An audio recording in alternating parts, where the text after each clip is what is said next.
Boa noite a todos, é um prazer imenso retornar a Aracaju, a Sergipe, e posso dizer de antemão que já me considero sergipano, porque esta é a terceira vez em 2023 que retorno a esta bela cidade para discutir e debater temas ligados não só às novas tecnologias, mas ao direito processual.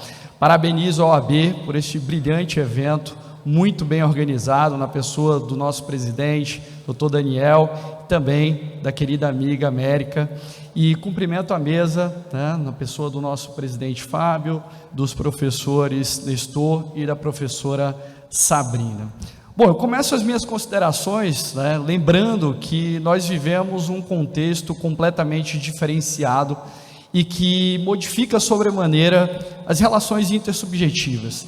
Na verdade, nós estamos inseridos em uma sociedade digitalizada, que pressupõe a necessidade de uma modificação da normatividade, até porque o direito não dá mais conta, da necessidade de nós respondermos a todo esse contexto de transformação e de transmudação que é impactado principalmente por tecnologias de propósito geral, como é a inteligência artificial.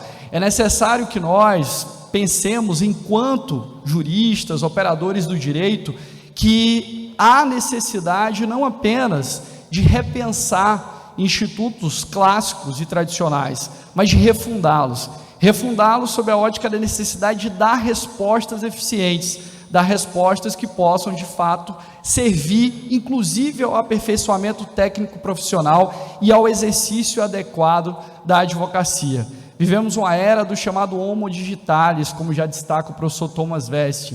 Nós estamos a todo momento conectados, 100% online, e dentro desse contexto um pano de fundo se sobressai como necessário, que é o pano de fundo do constitucionalismo digital. É imprescindível que nós possamos não só defender direitos clássicos e tradicionais no ciberespaço, mas que nós possamos pensar em novos direitos, numa arquitetura diferenciada que possa nos garantir, por exemplo, o direito à explicabilidade em relação ao uso de ferramentas de inteligência artificial. E vocês vão perceber o quanto que esse direito é importante e impactante à luz do que nós já temos em efetivação no âmbito do sistema de justiça. Nesse pool de iniciativas, inclusive unilaterais do Poder Judiciário, que já tem impactado o meu e o seu processo no dia a dia da rotina advocatícia. Por isso, nós temos inclusive uma emenda constitucional, um projeto de emenda constitucional em tramitação, que é a PEC 29/2023, que tem por objetivo alterar o artigo 5º da Constituição para crescer o direito fundamental à transparência algorítmica. E por que isso se faz tão necessário nesse contexto? Porque nós, advogados, carecemos de habilidades diferenciadas, habilidades importantes que vão fazer com que nós possamos conviver nesse contexto que exige uma adaptabilidade plena diante das mudanças que são acachapantes e irrefreáveis. Eu peço para que o pessoal passe o slide, e dentro desse movimento de transmudação social, de busca por uma normatividade diferenciada e de uma arquitetura para a resolução de conflitos que se faz necessária, e é importante distanciá-la de modelos clássicos e tradicionais, nós passamos por um redesenho do sistema de justiça. Esse redesenho do sistema de justiça tradicionalmente está conectado com 3 fases que nós ainda presenciamos em plena ebulição.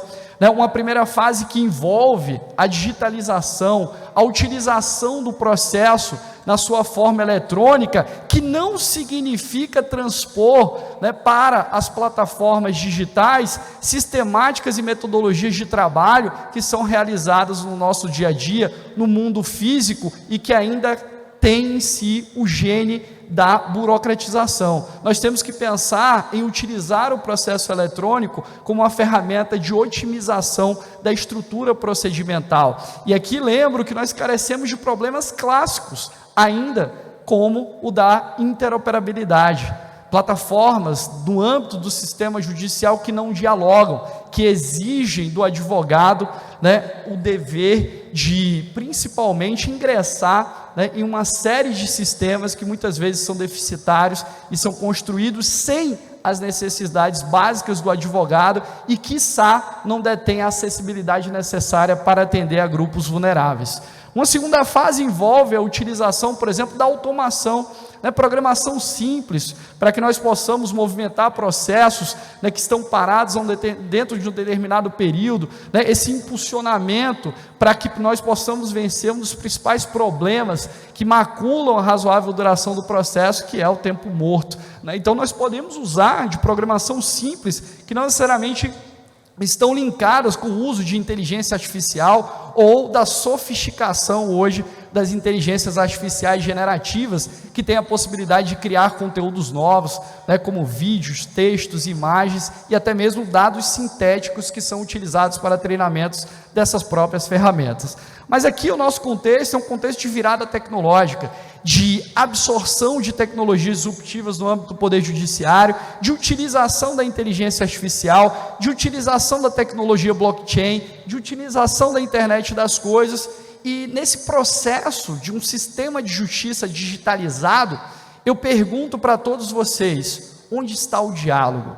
Por que eu pergunto onde está o diálogo? Porque as iniciativas que hoje nós vemos em operação no sistema de justiça são iniciativas unilaterais do Poder Judiciário que sequer dialogam com a advocacia. E esses sistemas em operação interferem sobremaneira no devido processo legal, que seja ainda um devido processo legal tecnológico. E aí advirto a todos que não são os direitos e garantias fundamentais que devem se submeter ao crivo das novas tecnologias. São as novas tecnologias que devem necessariamente passar pelo filtro dos direitos e garantias fundamentais. E por isso, no âmbito do sistema de justiça e nas iniciativas que hoje estão formuladas, nós precisamos pensar necessariamente em como o nosso devido processo legal está ou não atendido diante dessa absorção. Hoje nós passamos da mais de 100 iniciativas que envolvem a aplicação de inteligência artificial, ou em desenvolvimento, ou já em operação, e dentro dessas iniciativas, a minha primeira pergunta, e aí já provoco a todos, é saber de alguma forma como é que a ideia de um modelo cooperativo de processo se conforma com o desenvolvimento unilateral. Eu acredito que nós precisamos ter uma ideia de uma cooperação algorítmica, ou seja, de um diálogo transversal entre todos os atores do sistema de justiça que possam verdadeiramente contribuir para o design de solução de disputas que se quer, inclusive com ferramentas de IA e também de inteligência artificial generativa. Pode passar o slide. Eu trouxe um exemplo para vocês de um dos problemas pelos quais nós passamos atualmente.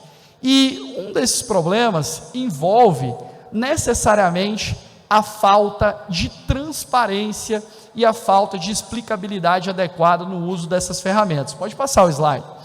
E aqui eu trago um questionamento para vocês. Boa parte das iniciativas que envolvem o uso de ferramentas de inteligência artificial no Poder Judiciário lidam com padrões decisórios vinculantes, lidam com a aplicabilidade, principalmente de teses de repetitivos e temas de repercussão geral.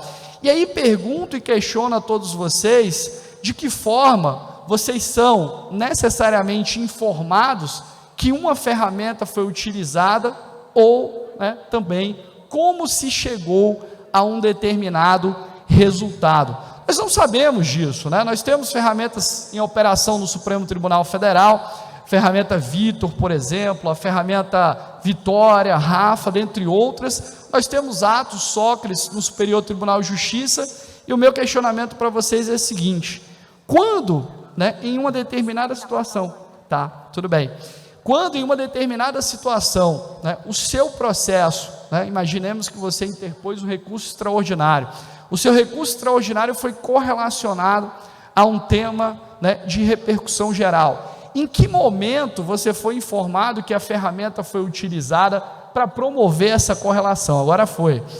E quais os caminhos que foram utilizados para essa correlação efetiva? Você não tem a informação, você não pode dialogar, questionar e provocar o Poder Judiciário dentro da arquitetura dessas soluções. Isso é um grave problema por quê? Porque você tem o direito ao questionamento, à provocação e à contestabilidade em relação ao uso dessas ferramentas. Só para vocês terem uma ideia, essa é uma pesquisa que foi desenvolvida pela FGV, que analisa a compatibilidade dos sistemas de inteligência artificial em operação no Poder Judiciário com a resolução 332 do CNJ, que trata do uso da inteligência artificial no Poder Judiciário. Resolução esta que impõe o direito à explicabilidade no artigo 8º, que defende a ideia de um pluralismo na construção dessas ferramentas, mas olhem, a penúltima coluna, quando ali faz-se referibilidade à transparência. Boa parte desses sistemas não atende a critérios mínimos de transparência, não atende a critérios mínimos de explicabilidade que possam promover esse confronto e esse diálogo, e aí, principalmente nesse caso, essa necessidade de nós trazermos um questionamento. E dentro desse contexto, eu pergunto a todos vocês, e dialogo com a fala do professor Nestor, no seguinte sentido: pergunto, diante de uma complexificação de um sistema de precedentes judiciais, que ainda engatinha, como nós queremos já correr, utilizamos sistemas computacionais inteligentes para aplicar padrões decisórios vinculantes, muitas vezes destoante de uma tecnicidade que se faz necessária.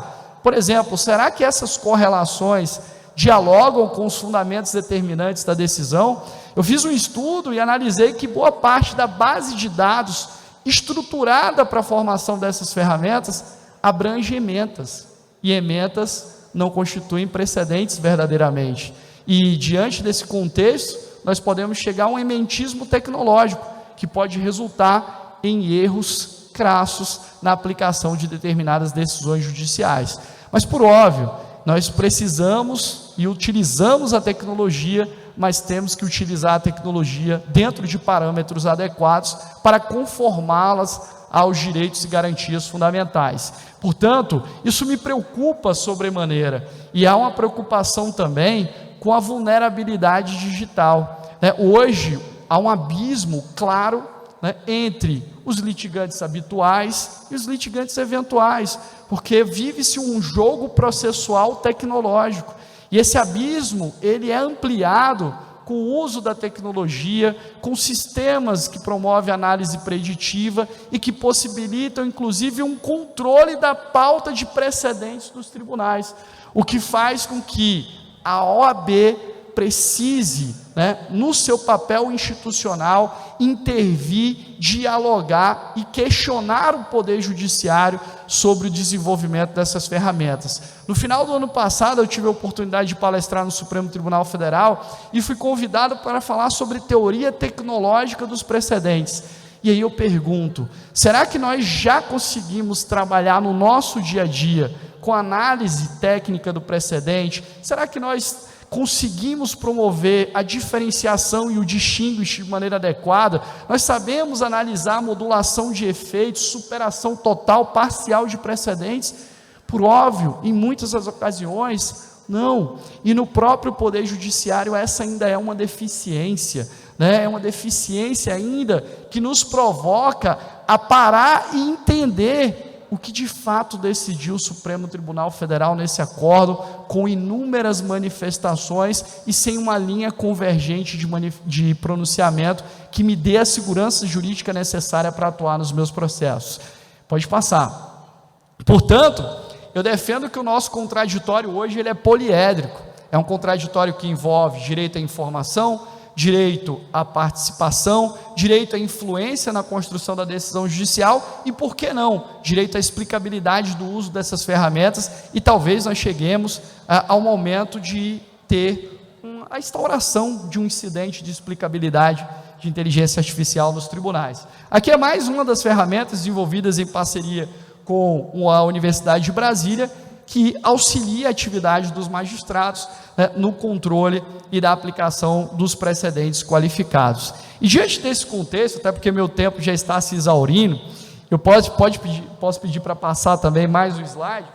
Eu queria só lembrá-los, e esse é um dado extraído diretamente da Corte Aberta no Supremo Tribunal Federal, da evolução do julgamento né, no STF, no âmbito do plenário virtual. Vejo ali de 2007 a 2023, e 2023 nós chegamos ao número de 99,5% de processos julgados no plenário virtual. O questionamento que eu faço e a provocação que eu trago para vocês é o seguinte: será que o plenário virtual hoje atende à advocacia?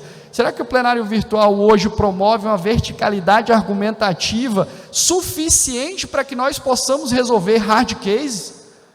Por óbvio, né? Não. Por óbvio, o plenário virtual ainda carece de algumas adaptações, dentre elas a necessidade de nós termos uma sustentação oral síncrona.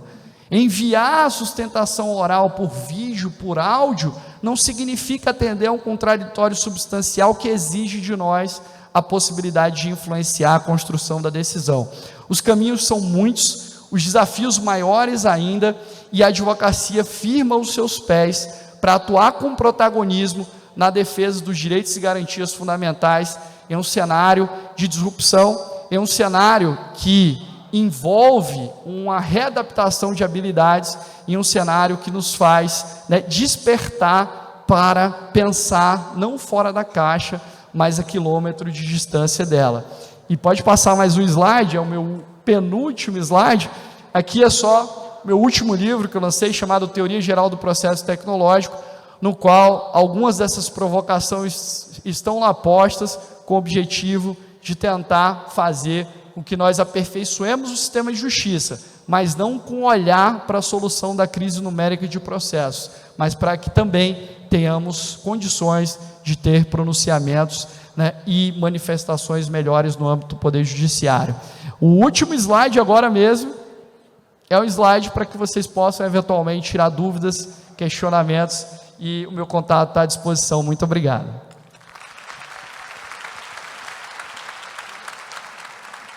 Obrigado.